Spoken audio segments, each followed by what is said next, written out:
Okay, good evening and welcome to the July 11th, 2017 meeting of the Town of Wareham Board of Selectmen.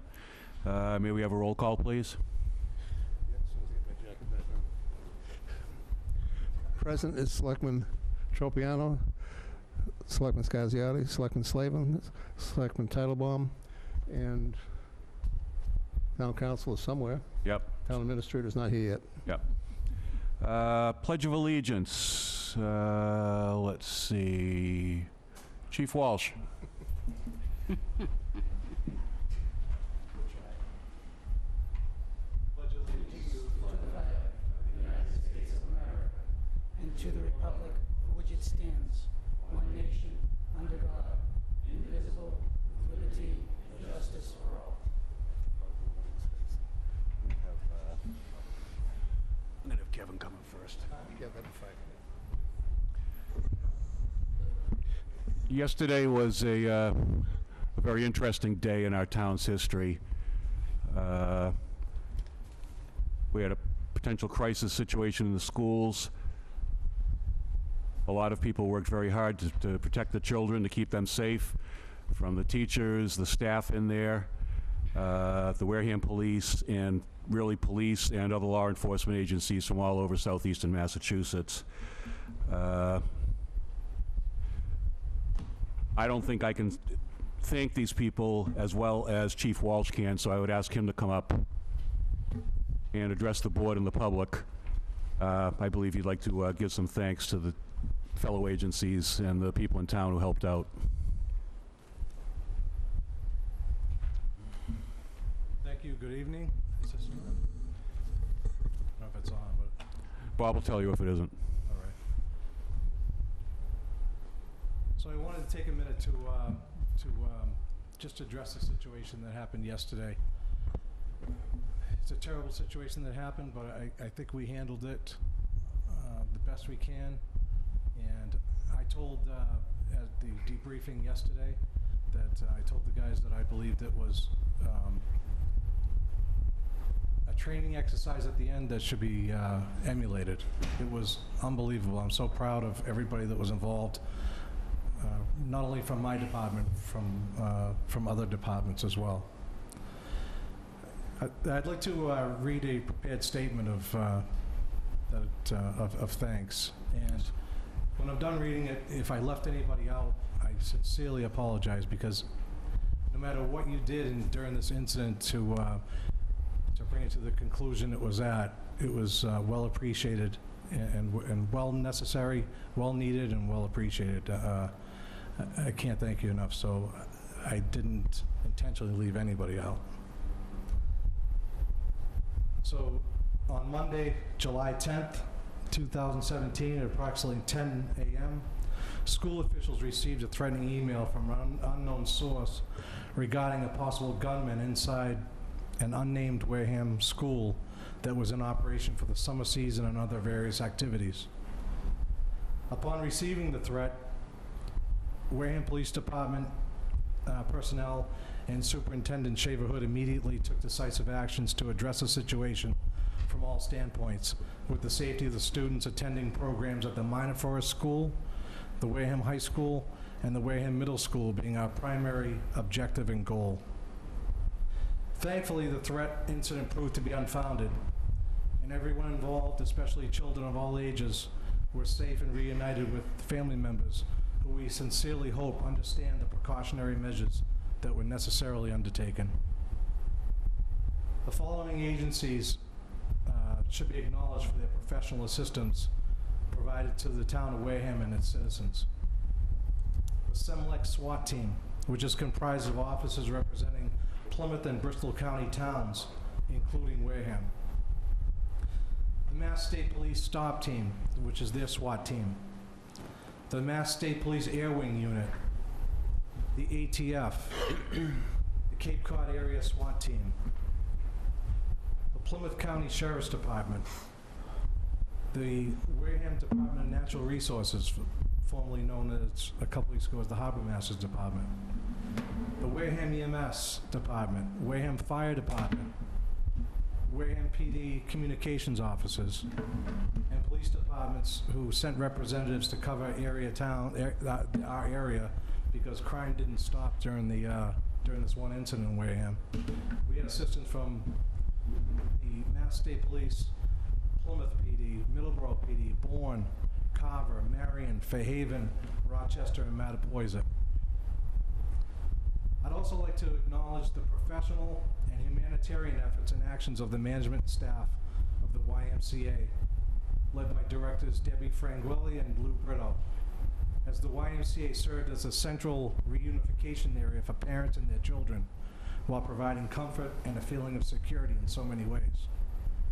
Wareham residents should be proud of the YMCA staff and the assistance they provided during this incident. Many people don't know that the Wareham Gateman organization also provided assistance, as players responded to the YMCA to assist with the children and help alleviate the situation. The entire Wareham School Department staff, led by Dr. Kimberly Shaver-Hood, including custodial, cafeteria, clerical, and teaching personnel, should be commended for their actions during this incident, which set into motion precise and thoughtful actions taken as a result of countless training and preparation sessions. Their ability to balance set safety protocols with a genuine compassion for the children and their care was truly remarkable. A special thank you to the Wareham School Transportation Department under the direction of Jamie Andrews. The bus drivers responded to the situation and provided safe and efficient transportation of the children with such professionalism. There are not enough words to express my gratitude for the efforts and actions of the Wareham Fire Department, under the leadership of Chief Bob McDuffie, who, along with EMS Director David Evans, remained at the command post and provided vital assistance and resources throughout the incident. At the end of the day, the particulars and calculated decisions made during this incident will be analyzed, discussed, reviewed, and critiqued by many, including social media experts. We as law enforcement officers and school officials will do the same in the upcoming days. While we hope the worst scenario does not occur, the citizens of Wareham should know that their police department will be prepared, trained, and ready to take on whatever situation is at hand to the best of our ability with the best of our intentions. Thank you. Thank you very much. And I'd like to commend the Wareham Police Department for how they handled things yesterday. I was at Town Hall for most of the time the incident was going on with the town administrator, along with Selectman Tropiano was also up there. And we were very impressed by the orderly fashion in which the buildings were approached by the SWAT teams, how there were Wareham police officers outside controlling the traffic. We were very impressed with the orderly evacuation, especially from the middle school. We were right next to it. We watched that. Extremely impressed how all this happened, and none of this could have happened in this manner, as you said, without the proper training and preparation. And for that, we're very grateful for your leadership with the Wareham Police Department, for the other chiefs and the state police commanders who lead their units. And also the YMCA, which had a situation dumped upon them, as you said, and yet rose to the occasion and did a great job by all accounts. There are a couple of small corrections to media accounts I'd like to reference. One was that the water that was sent to the YMCA was provided by Shaw's Supermarket. And the second is that the pizzas were actually provided by the town. The town administrator whipped out his credit card, ordered the pizzas. I'm sure he's going to expect reimbursement. He's frugal. But nonetheless, he ordered the pizzas, and I was actually down in the Board of Health office when Bernice down there was calling the pizza joints, saying, where are they, where are they, the kids are hungry. So it was an all-hands-on deck effort, and it was greatly appreciated by this board, what everybody did. As just to end it too, not to end it, but I mean to continue with it, we realized that a lot of kids were frightened yesterday. Yeah. And one of the things we did today was the officers, Wareham PD officers on duty, we all went to the schools that were involved and gave them basically a high five again when they came into school and mingled with them at the summer activities. That's awesome. Just real quick, I don't want to spend a lot of time. I was at Town Hall early yesterday as Kevin was walking out of the town administrator's office and showed me the actual text message, which my first thought was, boy, I hope there really isn't a person with a gun, because the end results are never very pleasant. I left there to go to do my daily workout at the Y, and as I was walking in, I let them know that you might be getting some extra business today, and the phone call was there at the time. The people at the YMCA did a tremendous job. The kids came off the bus. The kid's name was called out. There was people there directing everybody so the parents could come pick up the kids. There was cars everywhere. There was probably 200 or 300 people around the Y, and you know, as much credit as you give the Y, you have to give them a lot more. They kept everything calm. They kept the parents within control, because they were the worst of all, because they were so nervous about their kids. And all the kids got to where they should have been. And we need to thank the Y a lot for what they did. Thank you again for everything you did. One of my first things this morning was I took a ride to the Y, talked to Debbie Frangoli, and thanked her. When we made the call to the YMCA, we said, listen, we have 80 kids at Minor Forest. We have over 100 at the high school and 300 at the middle school. I mean, are you going to be able to handle this? And she said, bring them all. This is where they should be. Bring them to the Y. So I really, I can't say enough about the YMCA. Thank you. I was just amazed at the operation and the way things went down. I couldn't believe it.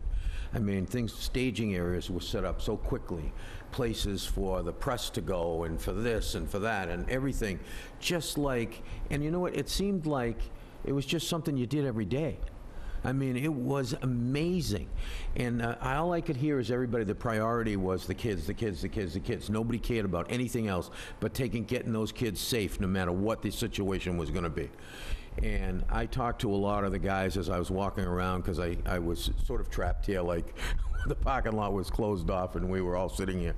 And we got to talk to a lot of the guys and stuff walking around, and man, they were focused, dedicated, and amazing. I mean, absolutely amazing. And I'll tell you, I don't know how this whole thing all came together, how you guys all managed to put all this together over the course of time, but we should all be proud of every single individual that was out there, who put time in out there, and had nothing but those children in their head. And I heard some gentleman get upset about, well, this is Wareham. Look, this is the nature of the thing today.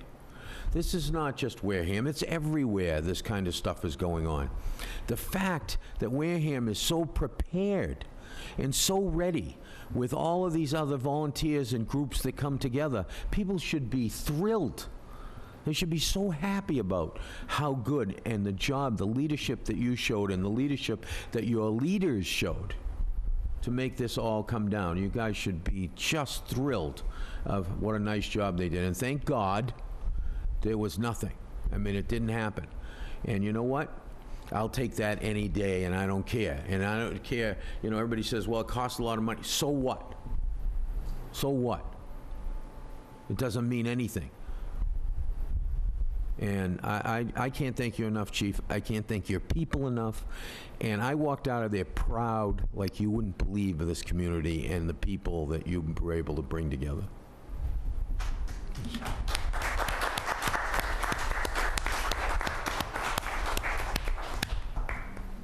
Thanks. And just in closing, I can't say enough about my guys. I mean, they're getting a lot of pats on the back right now from me and handshakes, and we can complain and this and that, and people are on social media and back and forth, and I tell you, these guys, like you said, went out with a purpose for the safety of the children. Absolutely. And that was the main objective and the main goal. So for one day, give them a pat on the back. Just one day, huh? Thank you.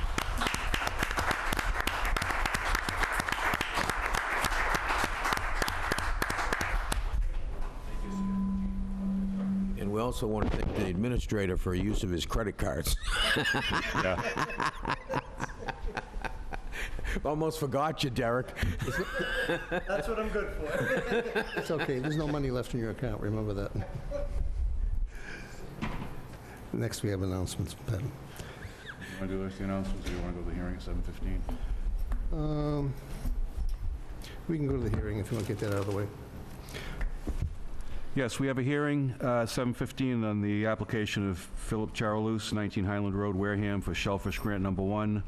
Said grant consisting of approximately 1 acre, more or less. Is there, They're both here. come on up. Here also. You have a motion to open the hearing, please? Yes, sir. So moved. Motion by Selectman Scasiotti, seconded by Selectman Whiteside. No, second, Selectman Tropiano.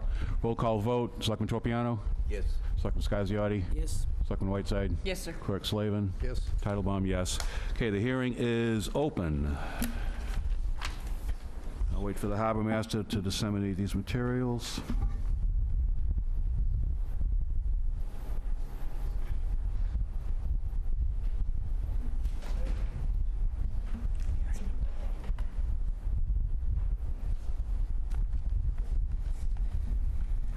Okay, first off, why don't we hear from the harbor master / shellfish constable?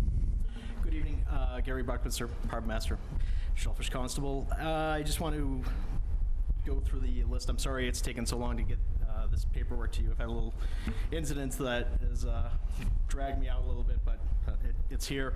It's just a brief overview of the proposal from Mr. Chiralucci. It's he's proposing a 1 acre shellfish aquaculture site within Marks Cove.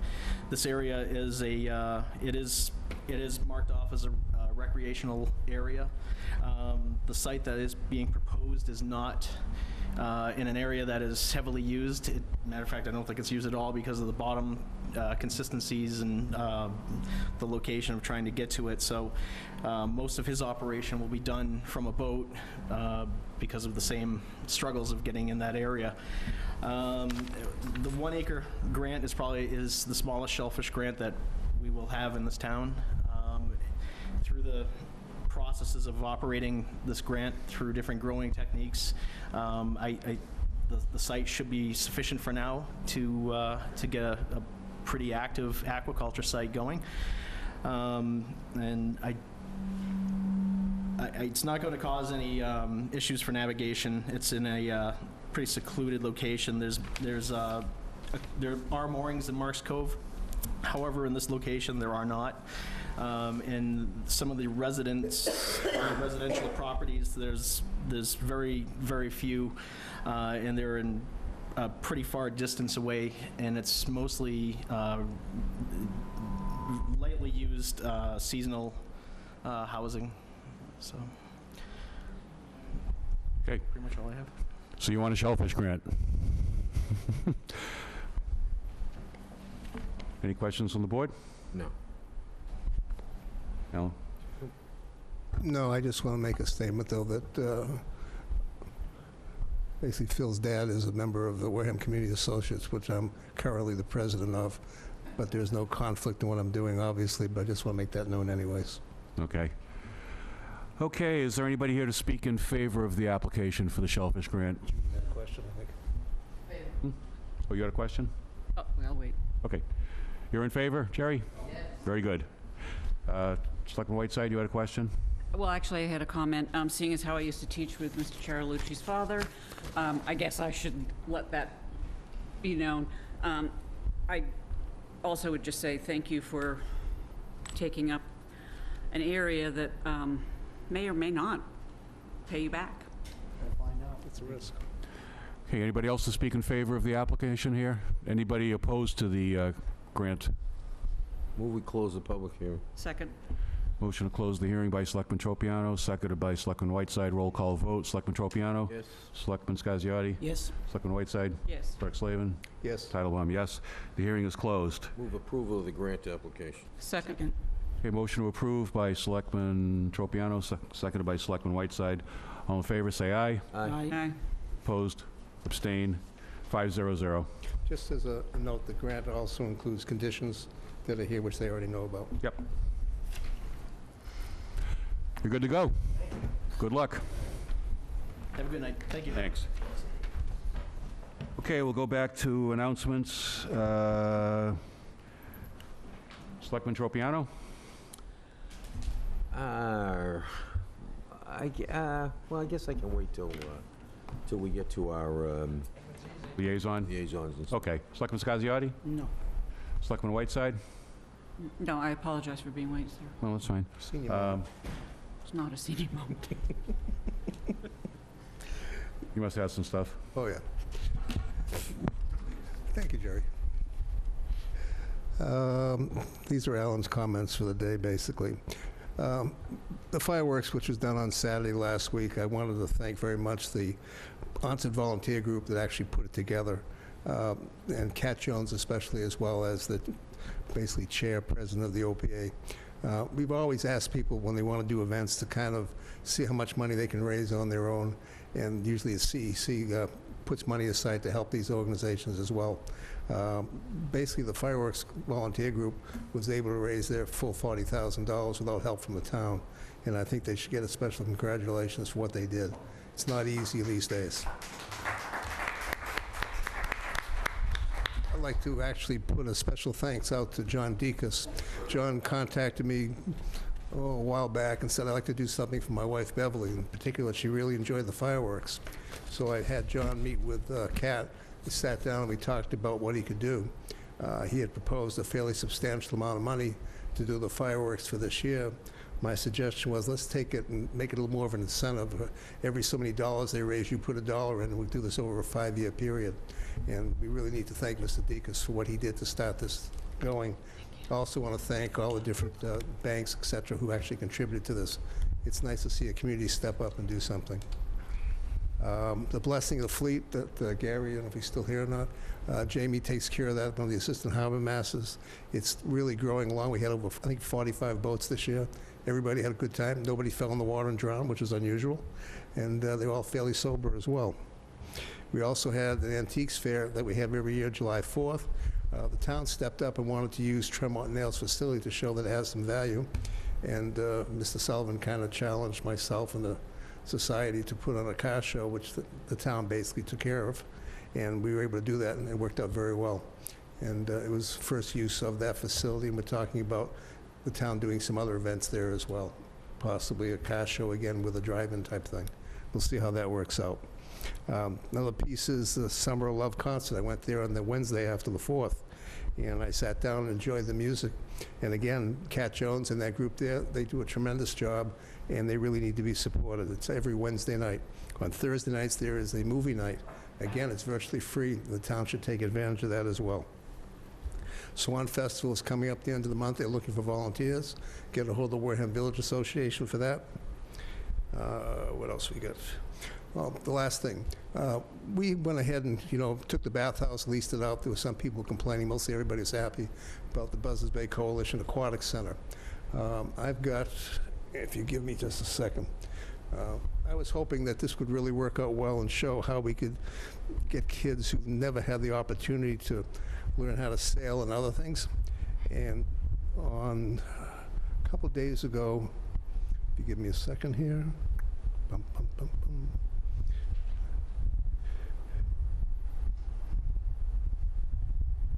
We had, I'm going to read this. Give me a second, Peter. Onset Bay Center supporters.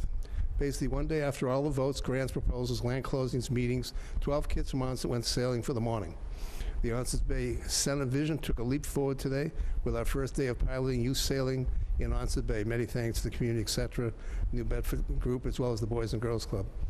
And then I got basically a note from Kenny Fonts, who runs the Boys and Girls Club. On behalf of the Boys and Girls Club, this is absolutely outstanding. Thanks for partnering with us. We look forward to a long partnership with more programs and more children involved. I'm so excited. And then we got one from Gary Buckminster. We look forward to helping any way we can.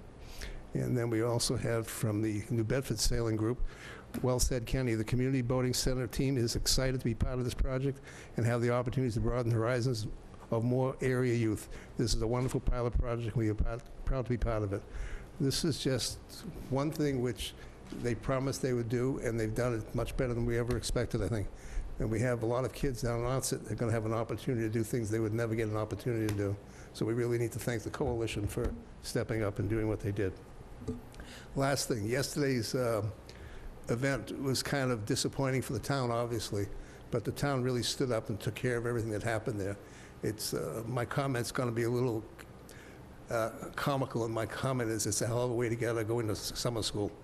But that's kind of what it ends up as. It's a shame because I don't think the person who did it realized how much problems it caused for the day for everybody.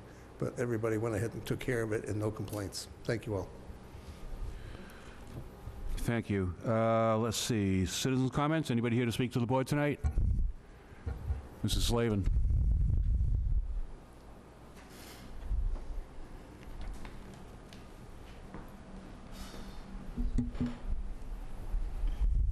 Thank you, Sandy Slavin. Just on the Swan Festival, which is the 29th, they're going to have a tank. And as the good wife I am, I volunteered Alan. Yeah, of course. So as a fundraiser for the Village Association, please come and dunk Alan. I believe that all 5 selectmen were volunteered for I that. believe so, right, weeks ago. Not by his wife. I volunteered Alan, too. Yeah, everybody volunteered, Alan. We don't have a tank big enough for the town administrator. We have a water source to refill the tank. So as it gets dumped, we can replenish the water. This is Secondly- no respect at all. Ouch! Slavin mentioned the 4th antique, the 31st antique show for the Wareham Historical Society and our first car show. I wanted to say, I haven't seen so many people walking down that part of town, down Elm Street. I swear there was close to 900 people sometime during the day in that area. And when they were done, there was no trash. That was the most impressive. There was nothing on the green and nothing left at the parking lot. It was impressive that they all came and took it away with them. Last thing, this is quick. I spent a couple hours this afternoon with the Wareham Garden Club going through our historical documents, and I came across this. It was a roadside committee formed in the Wareham Garden Club, at least in 1959. They're all standing around, very pleased, at a sign being set on the side of the road, $50 litter fee. I was so impressed with that. But as I looked further, I came across a document, Town-Wide Cleanup Day, 1959. No loose leaves, brush, or papers, and nothing more than 150 pounds. Leave it on the side of the road, and the town will pick it up. 1959, we were working with litter at that time. We really haven't improved much, but thank you. Thank you. You know, if you can't fit in the dunk tank, what's that mean for me? Yeah, really. You're going in the river. All right, I hope they're getting paid big bucks for tickets I've been in for that this. dunk tank. Me too. Okay, we have one appointment to the ZBA for an associate member. Okay, is Jacob Morrison here? I think I actually Okay. cheated. I've got an application from Jacob Morrison, 294 Charge Pond Road, Wareham, Mass. The undersigned Selectmen of Wareham have this day appointed you as an associate member to the Zoning Board of Appeals to a term expired no later than June 30th, 2018. Second. Motion by Clerk Slavin, seconded by Selectman Whiteside. All in favor, say aye. Aye. Opposed, abstained, 500. Just for the record, Mr. Morrison already serves as an associate. This is essentially a reappointment. Yep. Okay, going back to licenses and permits, we have the continued hearing from June 27th, 2017 on the application for an alteration of premises and change of location of a year-round retail packaged goods store, all alcoholic beverages license to Patriot Spirits, Inc., DBA Liquor and More, 1618 Seth F. Toby Road, Wareham, under the provisions of Chapter 138 Massachusetts General Laws. Would the gentleman please come forward on, you're already up there, good job. We didn't close the hearing, so we don't have to reopen it. We're just continuing it. Clerk Slavin, do you have in the file an email received today from our administrative assistant, Mrs. Wilson? Yes, actually, I had asked her after the first meeting we had to do some double checking. Yeah. I had a couple issues. One, I believe you have paperwork from 80 Makepeace. Yes, we do, regarding the assignment of the current lease. Right, Yep. because at that time, when you applied originally, you didn't have a release from the lease, number one. That was one piece. The other piece I was concerned about was doing a double license, doing one, for the location and then one for a new location. So basically, I believe what happened is Janet got a hold of Ralph Sacramone, who's the director of the ABCC, asked for some kind of basic information. I'll read what we have here. I don't think it's privileged information at all. And this is what happened. Both the transfer of license and the change of location cannot be done in one application. And his recommendation is the board approve the transfer license first, and then later down the road, have them apply for a change of location. He suggested 2 months before they are ready to move. He said he would gladly move the change as quickly as possible for that location. Yes. And I requested, she spoke with me earlier today, and I requested her to memorialize her conversation with Mr. Sacramone and get it out to the board so that we would have it for tonight. So that was her freshest recollection of the conversation, probably 5 minutes after it took place. So we can vote on a transfer tonight. That's what the ABCC is telling us, and we're willing to vote on that tonight, or if somebody so chooses to make a motion. But as far as moving the premises, that would happen subsequently. Selectman Tropiano? I want to put something on the record here because Yep. I wasn't here when you opened the hearing originally, Yes. but I'm here now. And I am not so much in favor of moving this from that location to the location that you have chosen. The reason for that is that there's 2 liquor stores within a very short distance of that location. And we'd be moving you another superstore between a superstore and another liquor store. And one of the things that I think we need to do as a board is we have to think of the economics of these things. And we could end up with 2 liquor stores gone instead of just 1 liquor store, and end up with 1 liquor store because we didn't do the right thing.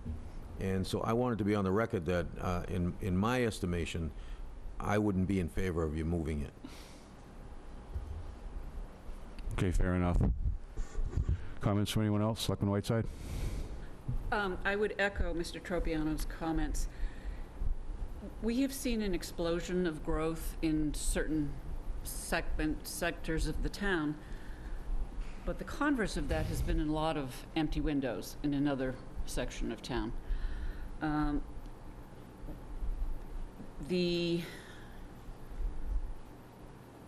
The advent of big box stores, whether it be selling refrigerators and flooring tile and flowers, or liquor or clothing, or, yada, yada, yada, is here. But we also have to look at the people who've been in this community, or the businesses that have been in this community for a long, long time. Big box stores do, in fact, impact little mom and pop stores, if you will.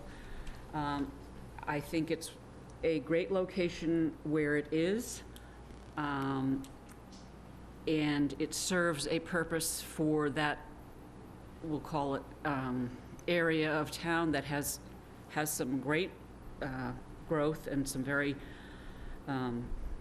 appreciated growth. But to put 2 biggies face to face, I would agree with Mr. Tropiano. Yeah, it's like putting 2 movie theaters next to each other, or 2 anything. You're just asking to put them both out of business, or certainly injure them both, to the point of whatever can happen. And I mean, I've seen it happen, and we all have seen it happen. It just doesn't work. And we have to think about that. Plus, we got to think about what our community, we want it to look like. You know what I mean?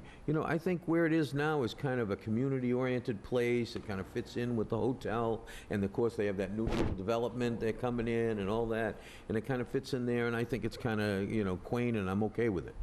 But to throw another big box, giant liquor store in between 2 of our liquor stores, and frankly, the other liquor store that's down the street's been here forever. Okay, I mean, it's a family that's been around a long time.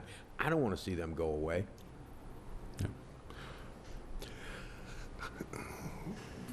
I've obviously got some comments from people actually asking us to cut back on the number of liquor stores in town. Of course, we've gone out for special legislation to add more for restaurants, et cetera. The problem we have with internally for us is this is not a special license. This is a regular license that was transferred over to Rosebrook. It was not what they call special legislation. Anybody can come in and buy a license from somebody, they can move it, and that's just the way the law is. That said, there is concerns what will happen, you know, in this location, having basically, what bothers me, and it's personal, which I can't vote because I don't like something personally. I have to vote based, as everybody knows, on process and law.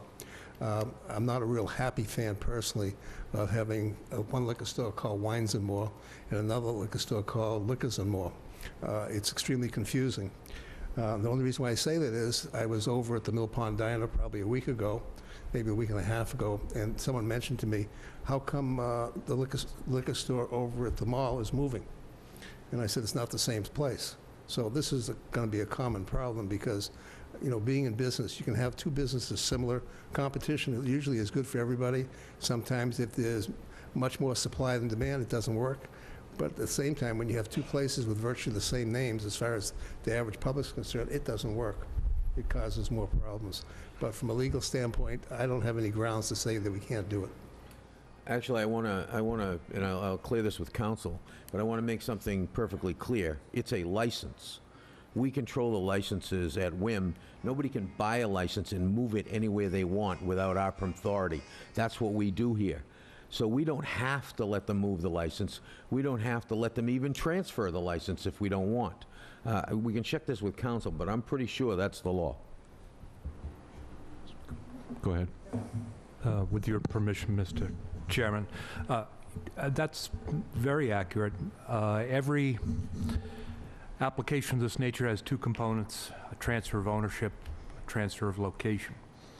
Transfer of ownership goes to the suitability of the character of the applicant and their financial viability. Transfer of location, it's a blank slate for purposes of the Board of Selectmen's review. You are allowed to consider public need for a license in a particular location, the suitability of the premises, and the suitability of the license in the proposed license area. One of the factors that you may consider is competition. Years ago, there was a case called Great Atlantic and Pacific Tea Company in which the appeals court said you may not consider the presence of competitors. However, the Supreme Judicial Court overturned the appeals court and said that competition is a factor that you may consider if you choose to. It goes to the question of whether there is public need for a license in a particular location.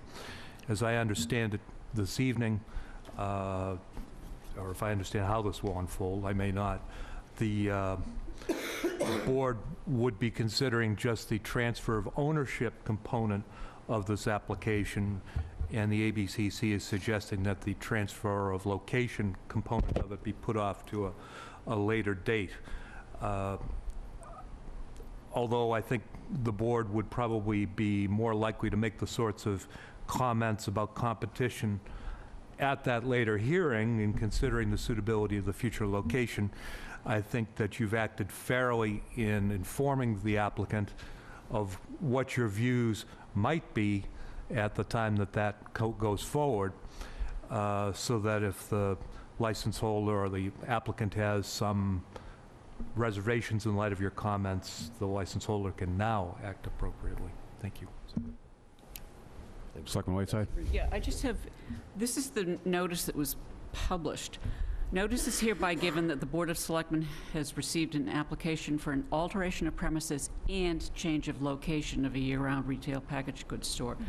So the posting, in fact, indicates both actions at the same time, which we have been informed we cannot properly do. So my question to you, counsel, or through you, if I may, is this hearing even worded appropriately? I think we can vote on the transfer.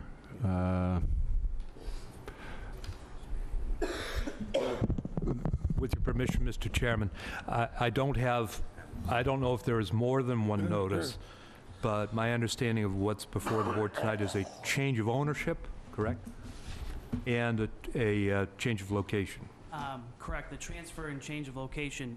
Due to recent changes in the regulations at the ABCC, transfers do not have to have public notice, notice to abutters, such as what we have for the change of location. Okay. So that is why only the change of location and alteration of premises was in the public notice and in the paper. That makes sense. Yeah.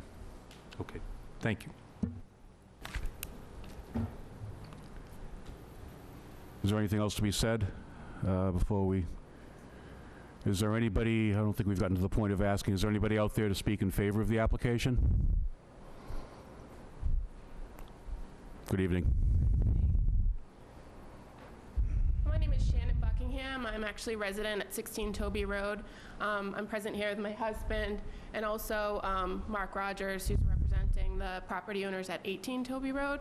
As you, the board, are likely aware, the part of this action brought by the property owners or potentially buyers has to do with us as well. And we just wanted to be here to remind the Board of Selectmen that while we understand that this does involve some town kind of politics and how your job is different than what our goals are, we just wanted to remind you that you are also affecting two families here.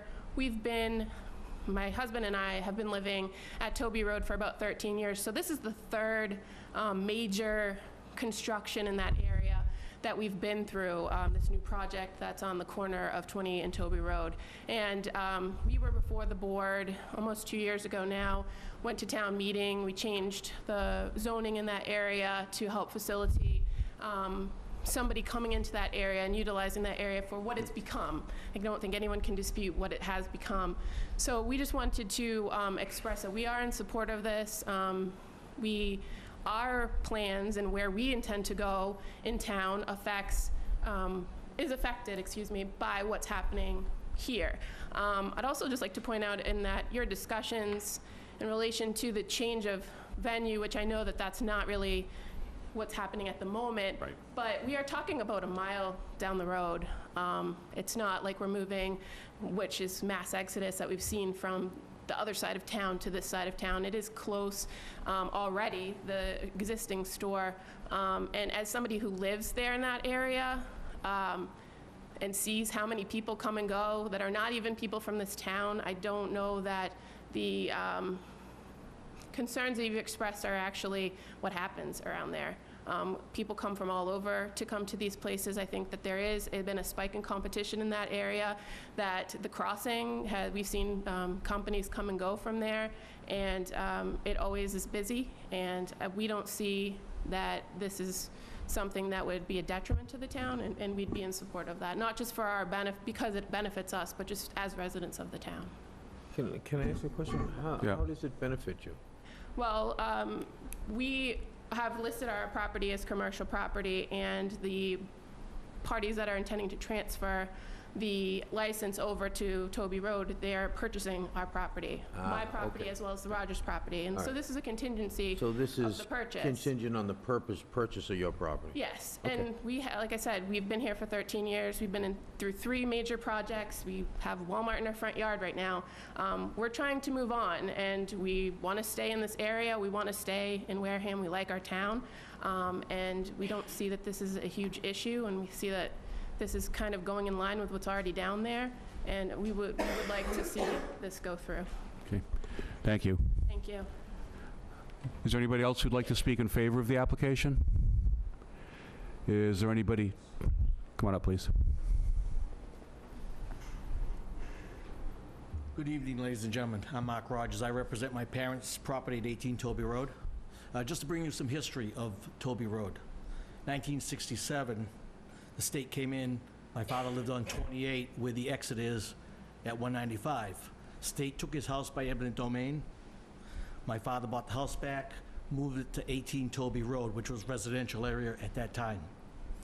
My parents have lived there for over 40 years in that location. And when the industrial park went in, the town made it industrial property. as Shannon had said, we moved forward. We made it so that it was commercial, so we could market it. And this is going to be the third time my parents have been uprooted. Once by the state, we're trying to make an exit, and we're running into some problems to try to get them out of that area. So I'm for this move, and I hope you'll vote in favor of it. Thank you very much. Okay, thank you. Is there anybody else to speak in favor of the application? Is it appropriate? I'm one of the owners. Is it an appropriate time for me to speak or at another time? One of the owners of what? Package store that's tempting to... Oh, the existing package store? No, the next, the one that's... The new one? The one that's coming in. Well, this is people for or against right now. You can have your time, though, All right, thank you. right? I mean, you want for and against right now, right? Yeah, I mean, I mean, his lawyer's representing him anyway. right. Well, I have a few things to add, and perhaps, my Yeah, why don't we go through you? Okay. Thank you. My understanding from the last meeting is that we had three main issues outstanding. One is the issues regarding the transfer and change of location, at the same time allowing for the operation of the existing license to occur while the new building was being built at the new site. The second issue was whether we had addressed the status of the current lease at Rosebrook. And the third issue was the date of completion of the potential new site. So, and then obviously some more issues regarding the location and the appropriateness of the location came up tonight. Issues 2 and 3 I can quickly address. At the last meeting regarding the current status of the lease at Rosebrook, we had an agreement in principle with Makepeace that was not signed at the time, and so I wasn't able to speak to that issue at the last meeting. But subsequently, we do have a signed assignment of the lease with Makepeace, and we have resolved that issue. I also have correspondence from the owner of. I also have correspondence from the owner of the potential buyers of 1618 Seth Toby Road, indicating that the building would be ready for occupancy with a normal permitting process by the end of April 30th, 2018. I also have correspondence that I can provide to the board if they want. With some background on that previous issue and what a little bit, I guess it addresses specifically what Executive Director Ralph Sacramone from the ABCC had to say in his email. Prior to, a little background, prior to the hearing, the last hearing, I had reached out to the ABCC, and it's my understanding that the licensing agent in town here also had done some research on the issue of transferring the license, getting a new site approved, and then continuing operation at the current site. And at the time, after a few weeks of research in that, we both ultimately decided to file everything at once based on the information we had at hand. And I think it was Board Member Slavin who raised some concerns, and the rest of the board seconded that issue, which led to I think was the main issue in continuing this hearing. And subsequent to that, I also had conversation and reached out to the executive director of the ABCC, and we did learn of the issues with applying for both at the same time. And specifically, due to the systems the ABCC has, acting, if both applications were sent up to the ABCC at the same time, under ABCC rules and regulations, they would be required to act on both applications at the same time. The ABCC would approve the transfer and also the change of location, therefore issuing the new license with the new address of the new location. That is the problem. And so I think what was left off the email, and perhaps it could be addressed at another time, But I actually discussed the potential of having the local licensing board vote on both issues, the transfer and the change of location, sending up only the transfer application to the ABCC and hold the change of location application until that project was closer to completion.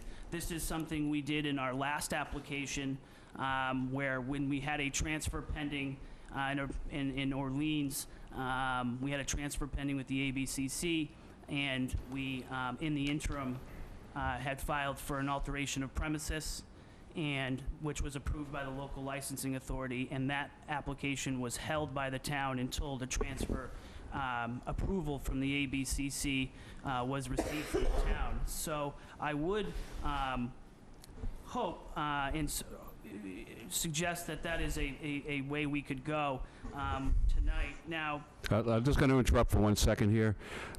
Based on the comments I've heard, I think you might have some persuasion to do on any premises change. Correct. So I think you might want to hold off on that.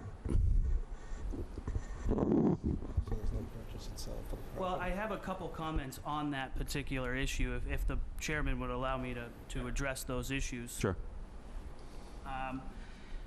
I understand, well, I hear what Board Member Tropiano and Boardwoman Whiteside say about the competition and box stores. I would suggest that those concerns are perhaps unfounded in a sense, that the appropriateness of the location has to do with the public need and whether or not the characteristics of the area are appropriate to support a liquor store. In terms of the public need, the board recently, or within the last couple years, approved that license transfer to Rosebrook, demonstrating that there has been a need in that area for a liquor store.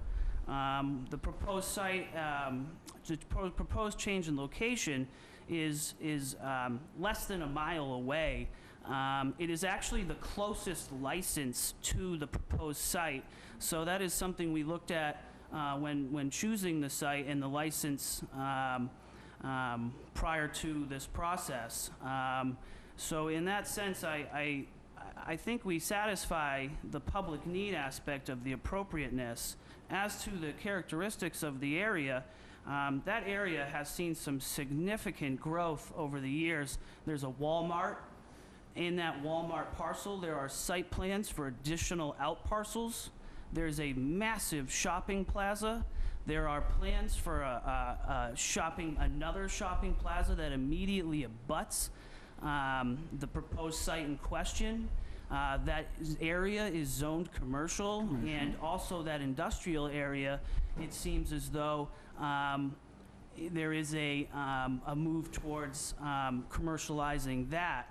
So I would suggest to the board that that location is perfectly appropriate for a liquor store. Secondly, the big box store characteristic that's been applied to liquor and more, I think is incorrect. I mean, Wine and More, I think, is approximately 20,000 square feet. Our proposed site is a total of 7,000 square feet, and which typically puts us in the small to medium-sized retail store. We're not a typical box store or corporation. We're family-owned. We're all relatively small. I think it's also important to note that if you look at the floor plan of the proposed site, the actual sales floor is 3,700 square feet. The sales space in Rosebrook is 2,900 square feet. We do have a larger cooler, which is about 1,100 square feet. So our total retail space hasn't increased to the 7,000. That's primarily for storage of products that are being held and not on the floor. So I think with all due respect, I don't think we're a big box store. I think we do meet the public need aspect of the license, as we've picked the closest license to move, which was also recently deemed appropriate and to meet public need at the time it was moved to Rosebrook. So, I appreciate the time to address the concerns. At this time, I would request the board make a decision on both the transfer and the change of location. And if the transfer is approved, then we can hold the change of location until closer to the construction time is complete. And the deals, the purchase of the liquor store and the purchase of the residential addresses on Seth Toby are contingent on the change of location being approved. Thank you. I do have a question for council. Is it possible to approve and hold on the premises change? And is that going to create an issue for anybody at renewal time, because you still won't be in the new location as of the time of renewal? You have two licenses at the same time. I'll just say that I believe you have a recommendation from the ABCC as to how to handle this. If you want to depart from that, you certainly can. No. Should you depart from that? Yeah.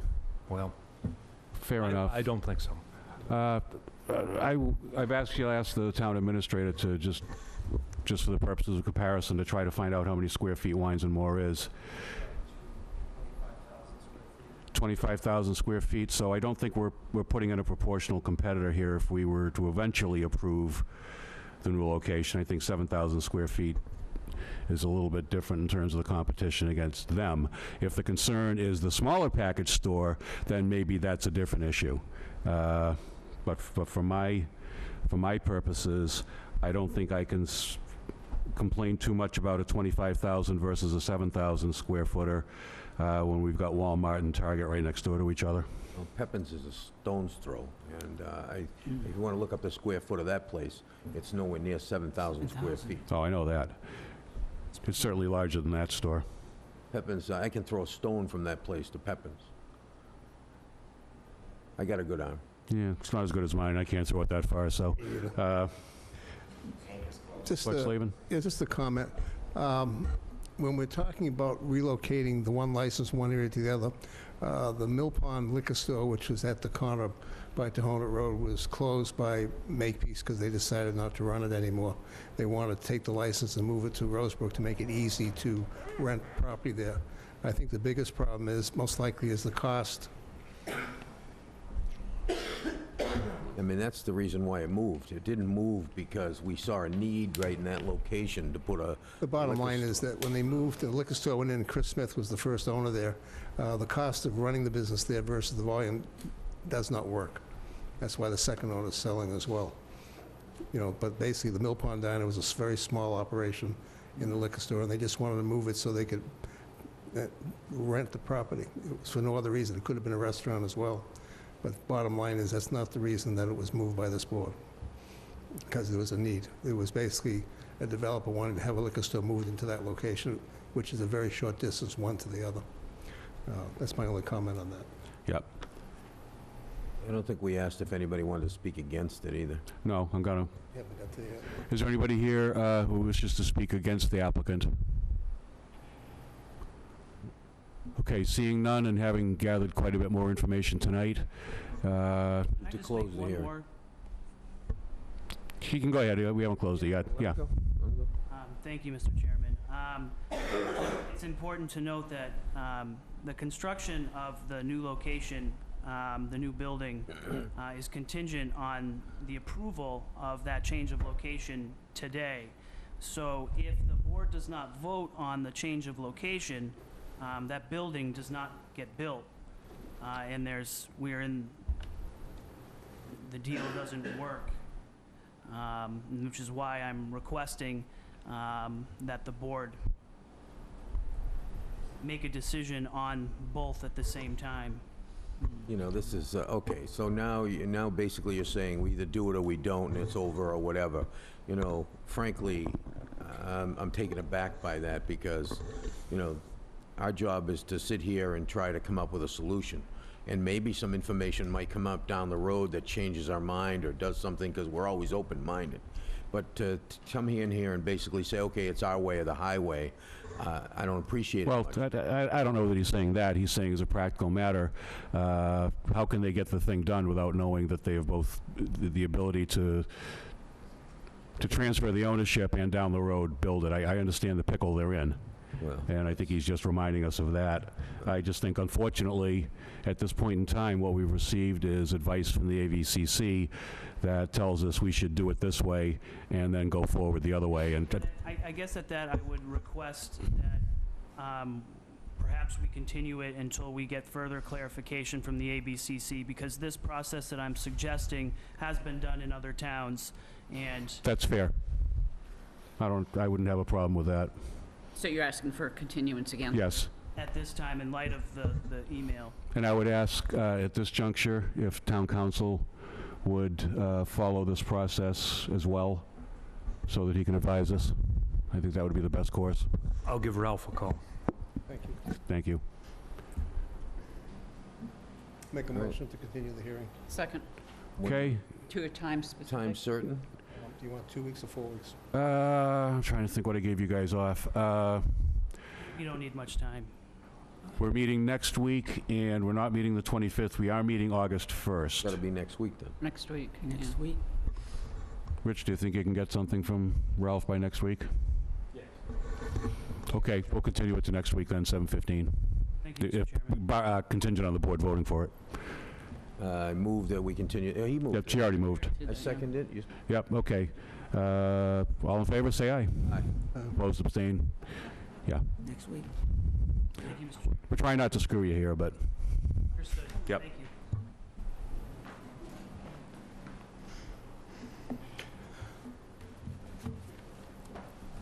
Okay. Next, we got Bert's Bargain Shop here. Yes, application from Bert's Bargain Shop, 187 Main Street, Wareham, for a secondhand dealer's license. Come on up. Hey, help. How are you today? Nice to see you. Hello. How are you? Good thing. So you want a secondhand reseller's license? Yes, Right please. next to Rivers. What are you looking to sell? Well, I moved out of the flea market. I was in that Cranberry flea market for 10 years. And Gino, who runs the flea market now, he was moving everybody out of my section. So at that time, my landlord had an opening in his building, which I live right upstairs. So I Oh. moved out of the flea market and I moved everything into this small shop right next to the Riverside Cafe. Yep. It's clean, it's not a flea market, it's not a pawn shop. It's just stuff I do cleanouts and I go to auctions and I sell stuff, it's a hobby, you know. And I'd like to open up a little shop. Yes, just on behalf of the board, I am appreciative that you haven't actually opened before getting the license. That has not always been the case. You know, I was gonna say, that's like an amazing thing. What is that? Yeah, That's a really good start. yeah. Did move everything in there, I have it all set up. Just for the record, could you introduce yourself? Some of us don't have, or the public doesn't have your name. We have it. I'm sorry, my name is Bert Mullen. Thank you. Okay, any questions from the board of Mr. Mullen? No, you seem like a nice guy. Okay then. Yes, sir. Is that a motion? I have a question. Go ahead. Judy wants to say something. Judy, yeah. I think it's great that somebody is willing to move to the main street of Wareham and bring some additional business and hopefully have it a successful business. Thank you very much. I see Mr. Mullen around on Main Street, cleaning up in front, et cetera. He'd be a definite asset to the street. I'd like to make a motion that we go ahead and give Mr. Mullen a secondhand dealer license under the name of Bert's Bargain Shop, 187 Main Street, Wareham. This license is granted under the town's bylaws, Division 2, Article 2, Section 1 through 3, and the applicable rules, regulations, and fees promulgated relative to secondhand articles. Second. Okay, motion to grant the reseller's license by Clerk Slavin, seconded by Selectman Whiteside. All in favor, say aye. Aye. Opposed, abstained, 500. This will be ready for you tomorrow in the Selectman's office to pick up, and you can commence business then. Thank you very much. Good luck in your new venture here. Yes, thank you. Thank you. All set. All right, made somebody happy tonight. Dudley Let's Byrne. see. Request from Dudley F. Brown, VFW, for 2 one-day liquor licenses for Saturday, July 15th, 2017, and Sunday, July 23rd, 2017. Okay, the first one I have is a motion to approve a special license for VFW for 4 Gibbs Ballpark Road. One of the dates will be July 23rd, rain date July 30th, 11 a.m. to 6 p.m. on the onset of VFW Pavilion. What's the event? Second. The event, there's no name for the event. What's the event? Good question. Supposed to say right on the front sheet. Remember, that's on our new list, right? Yeah, I know, but it's... Give me a second, let me see if I can find it here. It's gotta be here somewhere. Motorcycle ride for cancer, sorry. There we go. Back page. Good, we'll get some free publicity out of it, too. Second. Paul's not here. Okay, motion to approve by Selectman Slavin, seconded by Selectman Whiteside. All in favor, say aye. Aye. Opposed, abstained, 500. So that's good for the 15th. How about the 23rd? Next one down. Okay, let's see if we can find the actual form here. Okay.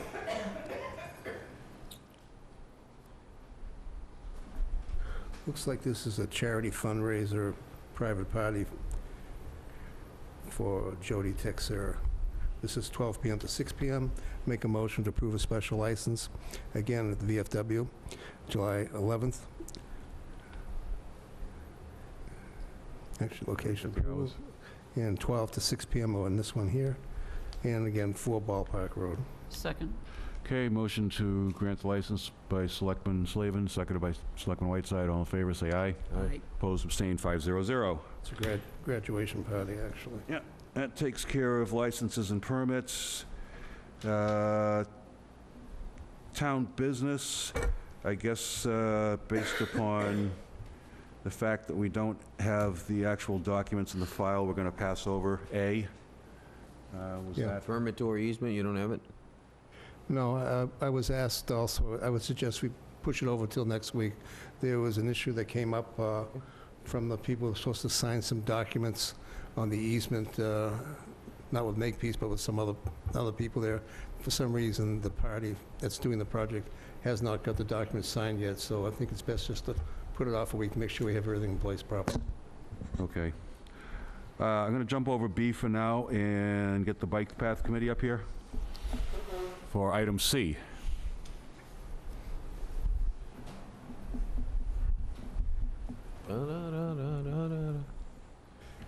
Good evening, folks. Michael Langford from the Bike Path Committee. Hi, Mike. How y'all doing tonight? Boy. Good evening. Doing good. Doing good. So, Mike has been waiting on a little something from me, and well, That's why he's here. that's why he's here. Provided, apparently. we did discover on doing it that while then Chairman Slavin was there, we never got a vote of the Board of Selectmen on going forward with this. So that's actually when I dug into it, so I apologize. So that's why we're here today. We never got a vote of the Board of Selectmen. Voted. So, To go forward with the bike path. yeah, so, well, for the engineering of this portion of the bike foot path on, geez, I can't even think. The Let's- Minot Avenue. Minor F, yeah. Need a motion from us? Yes. Well, let's hear what the proposed modification is. I recall years ago, there was talk of sticking with the existing width of the road layout, not widening it, and taking 4 feet away for a bike path, which I thought was a recipe for head-on collisions on a daily basis. My understanding is this proposed plan calls for a reconstruction and a widening so that the lanes stay the same. Yeah, approximately exactly that. I mean, it's Good. going to be a redesign engineering of Minot Avenue for a couple of different reasons. It's, as people who drive it know, it's being used as a highway right now. So we have to engineer it so it's safer for all the people who are living on that road and school kids using that and so forth, plus the businesses that are on the other side. So it has to be redesigned for that purpose. In the process of redesigning, what we hope to do is but make for enough space for a bike lane or walking pathway from the Narrows down to Minot Avenue where it dumps out at Depot? Depot Okay. or Onset Avenue there. So It's a good 2-mile stretch. It does change the look and the appeal. So just Well, that has Pays to for have- this. That has to have a sidewalk and everything, because it's, If you like, I'll read people who the, walk to school from a certain distance, yeah. Right. they gotta be able to walk down there, so it's Exactly. gotta be a whole big thing, you know? Now, who provides the funding for these improvements? state and federal government does that. The town is the one who is responsible for design engineering. Which the money's already put aside. I'm sorry? The CPC program, probably about 4 years ago now, Yeah. approved the money for that, For how much? over $200,000 for that piece. Right. And that's for the engineering piece of it, the That's the engineering 200,000? piece. We don't know what the exact cost is, and that's where we're standing now. We're waiting to hear estimates so that we can start looking at exact costs and get back and interview the firms that might be doing this, and then tell you folks exactly what would be the best firm and so forth. Let me, if you like, make life easy for everybody. This is the actual project initiation form. The actual total project cost is $4,500,000. I'll read the scope of work. Describe the proposed improvements, including limits of work, length of the project, major improvements, proposed cost sections, improvements to secondary assets, and related work. The description of the proposed improvements to secondary assets should include improvements to curbing, sidewalks, traffic signal signs, lighting, landscape, drainage, walls, etc. The scope of work is for a multipath use, should also identify at-grade crossing treatments. And who's paying for it? This is paid through the state and federal funds. The town basically has the CPC We funds. just have to do the engineering? That's all we have. For which we've already appropriated, we believe, the appropriated funds. those CPC funds? Money's already put aside for it, and they've already started using it. Selectman Whiteside? This is a project which was put through, I got it through basically lobbying pretty hard. It's on the tip for, I believe it's 2022. So it's actually been approved. It's on the state tip now. Great. It wasn't before. Okay. Selectman Whiteside? Wants to throw us 4 million, be my guest. Yeah, I just have a couple of concerns. I've walked that road with Mr. Slavin and Mr. Titlebaum and a few other people. And the, yeah, long walk. The road actually is in a, what I would call a valley configuration. At the moment, when you go down the sidewalk side, you'd be climbing a hill to get out of the way of traffic, which is one of the aims when you're picking up trash, is get out of the way of the people who are trying to mow you down. On the other side, you have the same kind of effect past, is it Freightway Road, or, yeah. And so there's really a huge amount of earth moving, in my opinion, and I'm not an engineer, but that road is narrow. It's like a speedway. We could probably make quite a lot of money if we put a radar gun out there. And I'm not opposed to it, but I think that these are all things that are going to be coming up in the engineering, and I cannot, for the life of, what are you laughing at? I'll tell you after. Okay. I said something funny, I guess. It just seems to me that it's going to be a long haul. Well, yeah, and it's probably, out of what we're looking at right now in the whole pathway project, one of the most difficult segments, mainly because if you wanted to just shrink the road bed, You can't. well, I mean, in some places it's pretty wide. If you want to go by the two units there, the two condo units, it's very wide. And then it shrinks down in other places and so forth. But that's not the plan. I'm just, the idea is to have the engineers design it so that it works for the cars, of course, because in the world of transportation, and this is part of this idea of transportation, we have to provide for people to be able to walk, ride in a car, on a bicycle, or rollerblade, between parts of town, and that's what this pathway would accomplish. It's more of a linear park than it is anything else, and So would it be kind of like the ones in Washington DC, which make me close my eyes and put my feet up on the dashboard?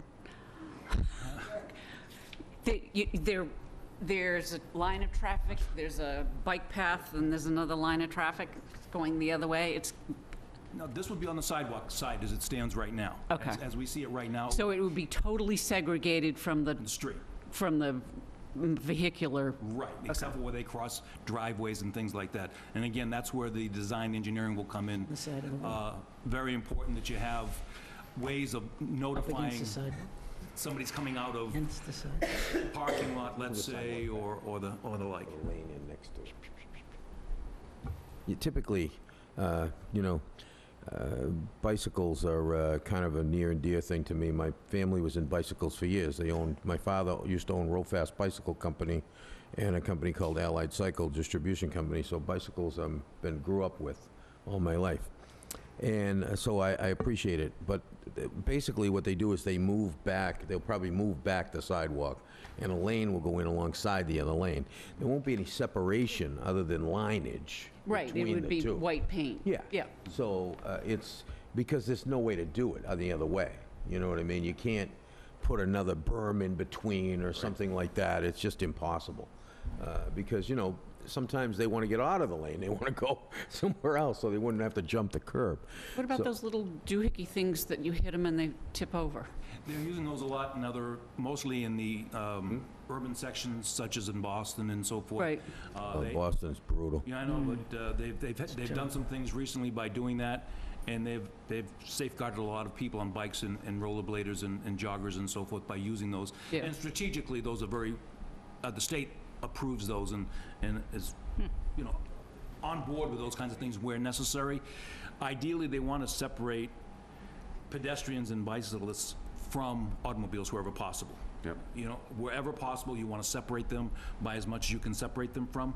So, like, if you talk at Minot Avenue, if like people are doing right now on Minot Avenue, you don't hardly ever see anybody except for really good cyclists on the road. You see them on the sidewalk right now. They don't belong there right now. In all honesty, bicyclists do not belong on the sidewalk on Minot Avenue. That's for walkers. Right. But if you extend the width of that, you could have enough room for walkers and cyclists and keep them away from the cars on the road. So that's our next plan, is Minot Avenue. I'm sorry. I don't know what the posted speed limit on Minot Avenue is. Do you? 35. What? 35 miles an hour. Not 65 like you've been doing. 65, 35. This is what I was, the reason... Section's 35. I drive a Prius, it's 30. The reason why I'm laughing is because I got my license when I was 16 years old, like 16 and a half, like everybody else. And I just got my license in the New Bedford Registry, and I'm driving down, guess what, Minot Ave. And I got stopped the very first day that I had my license, the very first hour. I had just come back from New Bedford on Minot Ave, driving like a nut down Minot Ave like everybody does. Yeah. Right? And I'll never forget, the guy says, "Oh, a pink slip, you want to keep it? Yeah. Or should I tear it up?" Well, back then, the speed limit was 45, so you must have really been flying. No, that's, and the redesign is really important when very you talk first about the hour school, and that I had my you do license. have, like I said, families are living there along Minot Avenue now in the two Right on Minot condo Ave. units and so forth. Yeah, it's gotten more congested over the years. And now you have a business there that has several businesses in there and so forth on the other side. What we really are talking about here is public safety, along with not only providing good, clean, green space for people to and so forth, but, So, So this would go to an RFP, am I right? 60 days. what are we doing, voting to go forward? So moved. Second. Okay, motion by Selectman Tropiano, seconded by Selectman Whiteside. All in favor, say aye. Aye. Opposed, abstain. Go you forward with ye CPC money and do what you can. Thank you, thank you. So it's back at my ballpark. Oh, here's your homework. Here's your homework on this, Derek. All right, we're legitimate now. Yeah, By the way, exactly. if the police are listening, I drive slower now. Yeah. No, you, Not speeding down there recently either, so I mean. no, you don't. I mean, Yes, I we know better. I drive slower. Thank you. Thanks for coming in. Okay, let's jump back to Selectmen Initiative projects. How you coming with the sewer and Okay, the fun so over there? I got two things. One, the sewer thing's actually working out. It's going through its little infancy, and I think it's going to come to pass. There's been some change of hearts and things of that nature, so I think it's going to happen. The second thing I'd like to add, I was talking to the fire chief today, and he had a meeting today with his powers to be, because as you know, sadly, he's going to be moving on. Not that he wants to, it's just that he's maxed out to everything, and he can't get anything else, and he's just got to go. I mean, you know what I mean? It just doesn't make any sense for him to work anymore, and he's really having a tough time with it. I mean, he was telling me, I really don't want to go, blah, blah, blah, but I don't have any choice, and da-da-da-da. But in the same instance, he said that, he'd probably be hanging around to help whoever becomes the new chief, and da-da-da, a little bit here and there. But in the conversation today, they had some conversation about getting together, possibly, and creating a joint facility for fire, police, an emergency building, okay? And this conversation happened with the powers to be today, this very day. And I think that that's a good thing, and I think I'd like to, I know Alan was working on this, I'd like to go along with that, and I'd like to work on that and try to get that to happen. And he's perfectly willing to take it by the hand and go along with it. I know Onset now, their project's probably dead at this point because they didn't get enough money, and where they want to put it, it's a big to-do. So maybe they can come in, maybe we can find a centrally located place that everybody can share the facility, we can all share the costs. We all know that we need a public safety facility in general. Why is everybody laughing? We've been working on Because this we've been working on this. 5 years. Well, I knew that there was some conversation over the time, but it had died. No, No. It needs to be revamped. no, we constantly meet. What? With all of them. Talk with Al. Yeah. Yeah. It's. He'll get you up I'll to get you speed where it This is. has been ongoing. Yeah, I Well, mean, it's gone up and down, but it has been. That's not the conversation I had today. That, as a matter of fact, I was told today that they believe that now is the time for this to happen. I had that same conversation with one of the members of the Prudential Committee. so, Correct. yeah. So, but for whatever reason, it doesn't really matter who or what, or who wants to take the credit or anything. I really don't care about that. I just think it's something we need to push immediately. So, can we go back? May I ask him a question about the sewer? You changed Yeah. gears there, Yeah, right? I did. Okay. When you said everything seems to be moving forward, what's the everything? Please remind all Means they've senior- had a change of heart in that the committee was having no part of it. No part of what? No part of giving us the water and sewer numbers. They were not going to do it. It wasn't going to happen. Okay.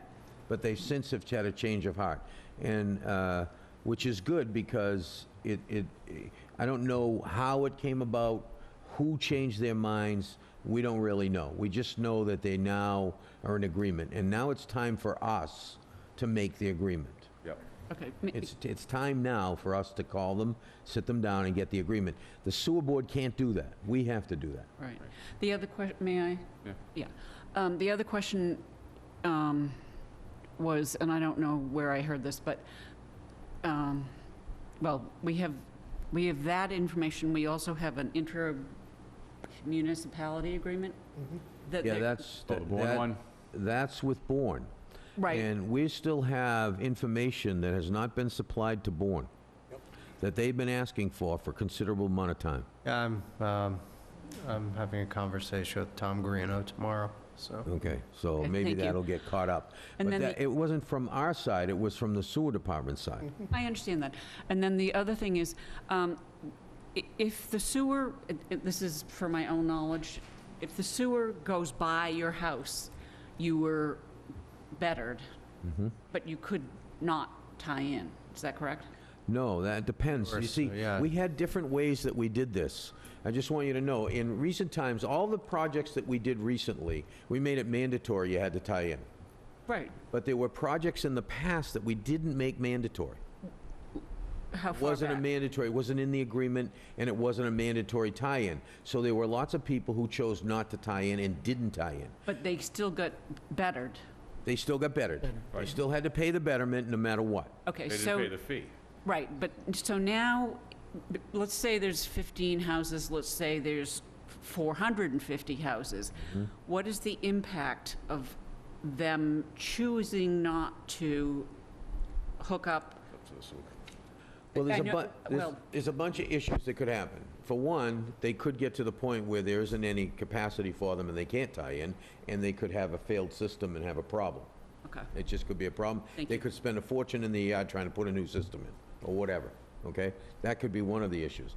But basically what happens now is the sewer department does have in place a rule that makes everybody pay the fees. Even if they're not hooked up? Exactly. So there's not only a betterment fee, there's a system development fee, and all these other things that they'll have to pay when the time comes, that is gonna hurt. And is that, I'm sorry, is that part of what the town is, what the sewer is issuing bills on now? That was a weird No, question. they don't issue bills to them, only until they come in to say, okay, I'm at, Blah, you know, blah. what do you call it, place I never tied in and I want to tie in. Well, now they've got to pay the piper. They pay an $18,000 fee. It could have been that fee would have been $9,000 or $7,000 in one of the Exactly. previous ones. So they pay the fee that was the, basically the last amount set, which, long story short, that got set at $18,000. Well, on that particular, yeah. So it can get pricey. Yeah. But If what you they- said they were going to be charging them a, Well, they also charge them now as, the most recent thing that they had put in place was that they pay the fee for the sewer Even if they're EDUs, not even if hooked they up. didn't tie in. thank you. And that's in any of the areas that were mandated. Because, you know, all the last areas, those last areas that we sewered, they were all mandated that you tie Right, you in. didn't have a choice. Like Jefferson Shores wasn't, when that was in, you know, some of those old places, they weren't. You know, I Cranberry was. Highway, all those, they weren't. But these new areas are all mandatory. I think since 2004, they've been mandatory. I think since Rose Point. at And if your least. system fails, you have to tie in, there's all kinds of rules. Right, that are even in the ones place. where they weren't mandatory tie-ins at the time of construction, there may be a kicker that once your system fails, you gotta tie in that. sort Well, of and they thing. gave them they gave them a 5-year moratorium if they had just put a system in, Right, you know, but that's over. Once that's over, you're in, you have to Yep. tie in. Thank you. I apologize for going a little no, bit no, beyond it's the fine. boundaries It's of... good yeah. information for people. Thank you. Anything else, or is that enough? No, I think that's enough for one. Okay. Selectman Scasiotti, Nope, well said, thank you. Selectman Whiteside. Yes, I have one initiative that I will speak on, and I'm working on 2 others, which you know about, but I would choose not to speak about them. Yep, that's fine. Okay. One of my initiatives is the continuation of the Whiteside Paperwork Reduction Act of 2014. I'm sorry? WPRA. Yeah.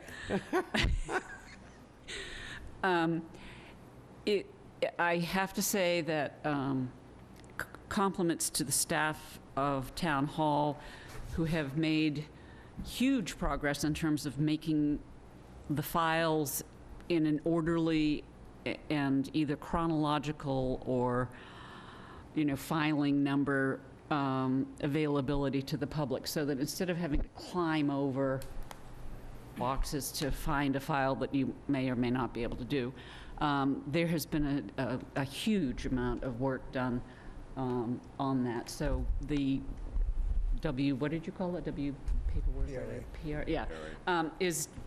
Is never going to be finished until we all go cyber or whatever you call it.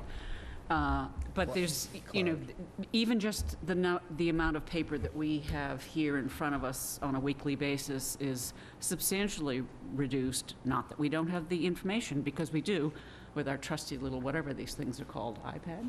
iPad.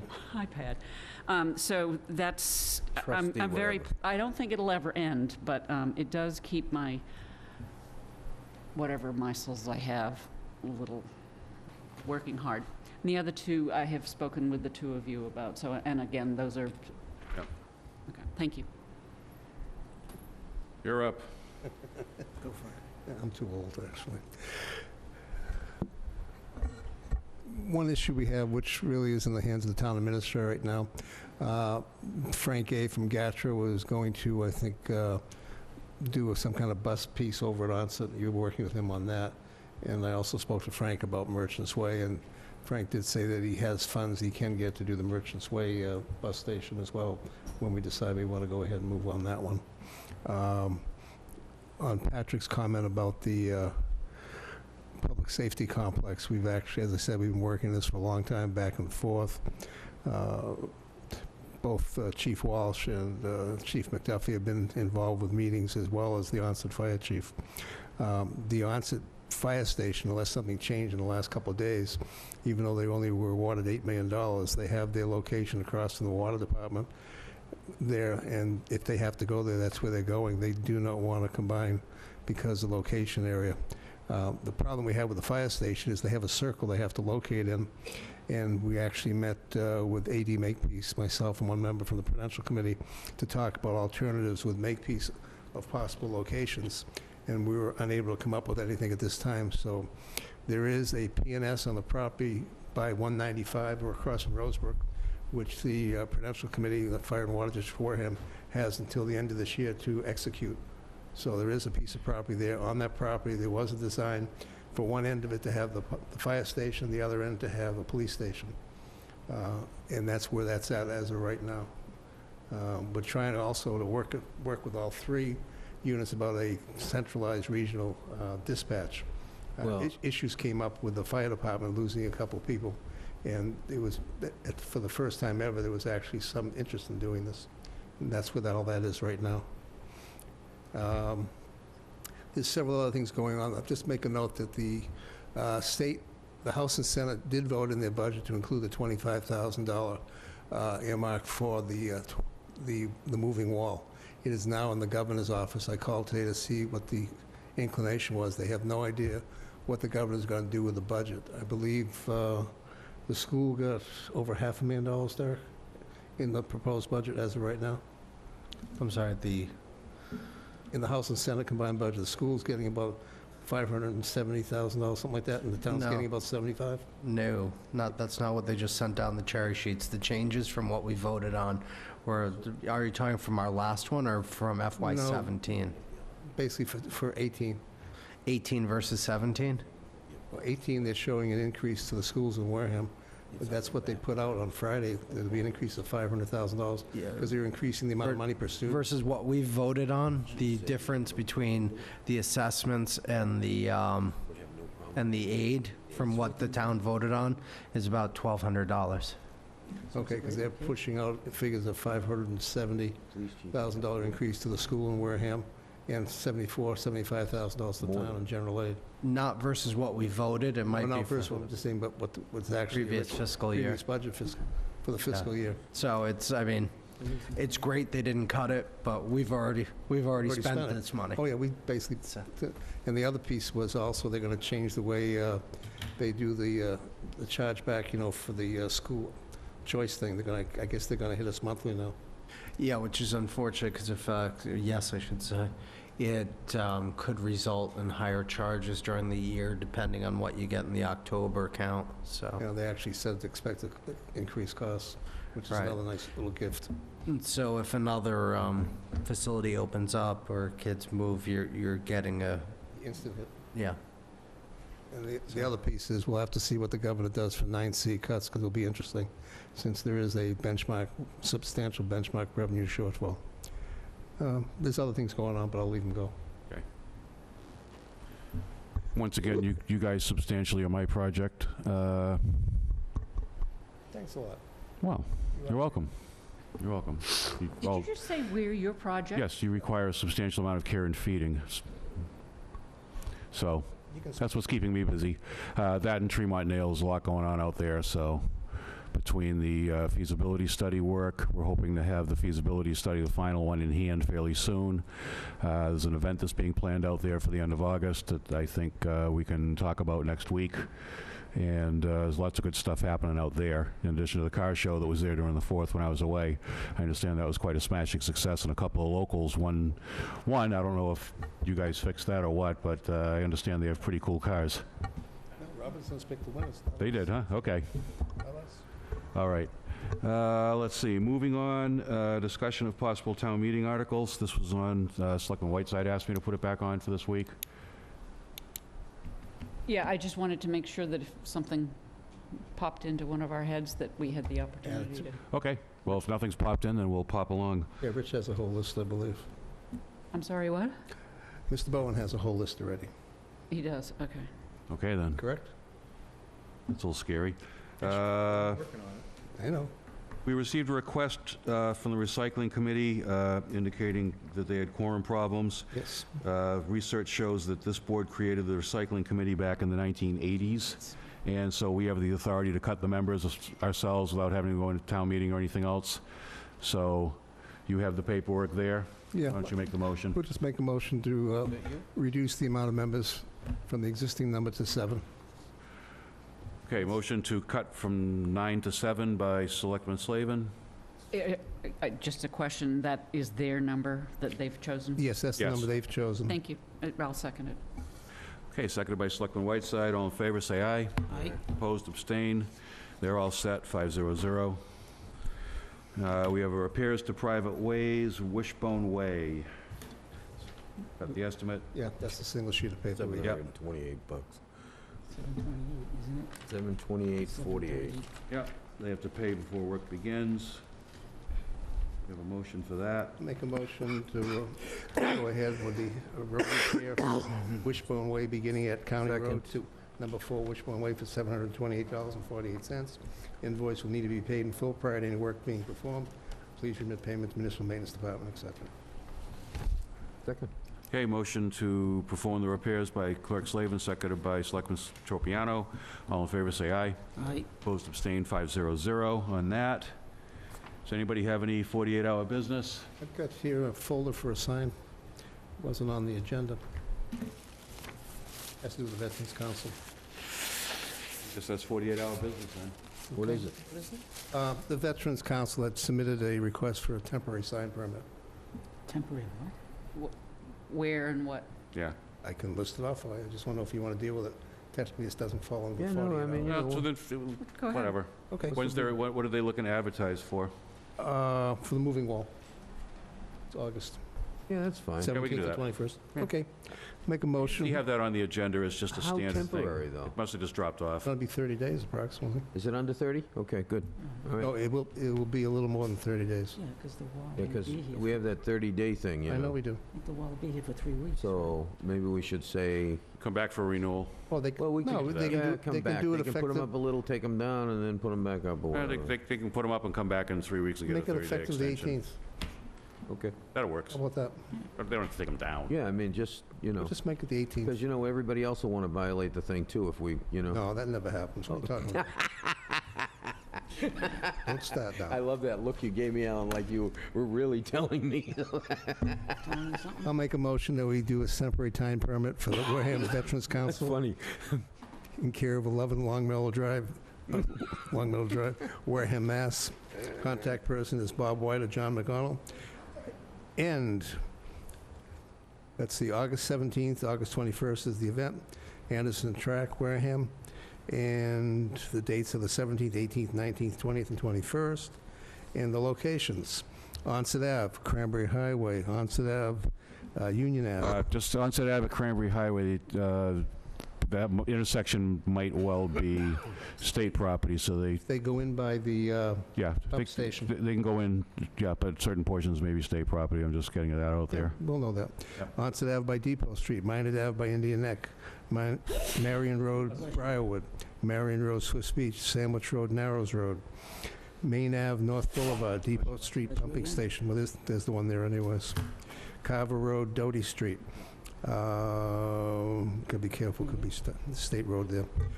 Carver Road, Cranberry Highway. Have to be on the Carver Road side. Main Street, Toby Road, Main Street, Tremont, Main Street Park, Main Street, Sandwich. Tohonet Road, Cranberry Highway. The Sandwich Road and Cranberry Highway, that can make sure it's on town property. Look concerned? How many signs are we talking about? Looks like about 15. 3, 4, 5, 6, 7, 8, 9, 10, 11, 12, 13, 14, 15, 16. And you have Minus the one you said no. on what the sign is going to say? Sign is going to say, never forget the moving wall, Vietnam Veterans Memorial, August 17th, 21st, 2017, and the location on the Anderson track. So motion by Clerk Slavin, Second. seconded by Selectman Scasiotti. All in favor, say aye. Aye. Opposed, abstain. 500 on that. Any other 48-hour business? Haven't been able to shave. Nothing. Okay, you're cracking jokes. Town administrators report.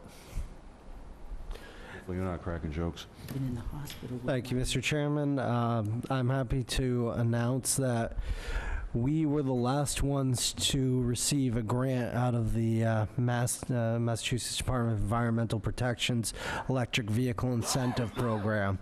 And we received $22,500 in grants for them. It's $5,000 per leased vehicle, so we'll have 3 leased vehicles of $15,000, and $7,500 for an electric charging station and the install. So if you remember, we appropriated through town meeting, we transferred $25,000 set aside for this. Without these funds, you would not be able to get the 3 vehicles and the charging station. So after all this is said and done, we're essentially going to lease 3 Chevy Bolts, all electric vehicles, for a little over $20,000 for 3 years. So it's fantastic. So very happy that we received this, and like to thank all those involved, especially Patty Neal in my office, who was bird dogging this, as they say. So. And You guys are not contagious, because I'm in the middle and it's just like, yeah, and I apologize for being late. There was an important meeting that we wanted to finish up before we came here. So. And that is all, and I'm sorry I missed the chief. He did speak about some things, so, without beating a dead horse, I echo everyone's sentiments. I was very proud of this town and community yesterday. Thank you. Peter. The charging station tried to come in the middle of the whole thing.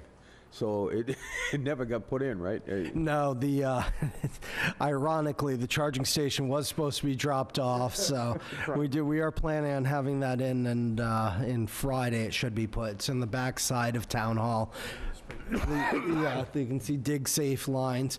Please do not judge it. The name of it, because it's a quad head, it's a 4-head, is Wattzilla. Quadzilla. Oh, so, no. Another Zilla.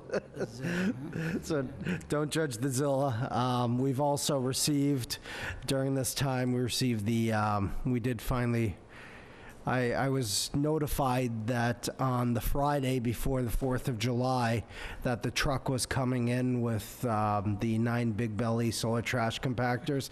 They arrived this morning, so they must have hit some heck of traffic along the way. Traffic jam. So I think they were rerouted through California. The other thing, I don't think anybody said anything about the Board of Health during this whole thing. Of course, they went down to the thing down there to help get the people fed and, make sure the facilities and all that kind of stuff doing what they do. The building department, they were involved. I mean, there were other departments that were involved too, that, it's just everybody. Just everybody stepped up, everybody. And there's, I have to say, the folks at Town Hall as well, this is probably one of the things. They were in there the whole time. Not one of them were calling me saying they were fantastic. I mean, I've never felt more safe in my life, actually, when you've got that many first responders around you. But Mr. Ethier, Patrick, the entire staff in there were fantastic from the Board of Health. And Dave from the... Mr. Aquina, Dave Aquina was great, so thank you to everyone. And they were all trapped in there. They couldn't get out because they closed the parking lot off. So everybody couldn't leave. which is fine, you know, I mean, it worked out fine, and they were troopers about it, nobody complained, everybody was terrific. They didn't break into the vending machine, everything went really True, well. they didn't. Good. And they didn't even ask for pizza. Been working on their filing. Good Lord. Knew that was coming. Liaison initiative reports? We did that. We did it. We just talked about... No, we did selectmen initiative projects. Yeah. Liaison, Liaison reports. right, liaison reports. Anybody go to any meetings?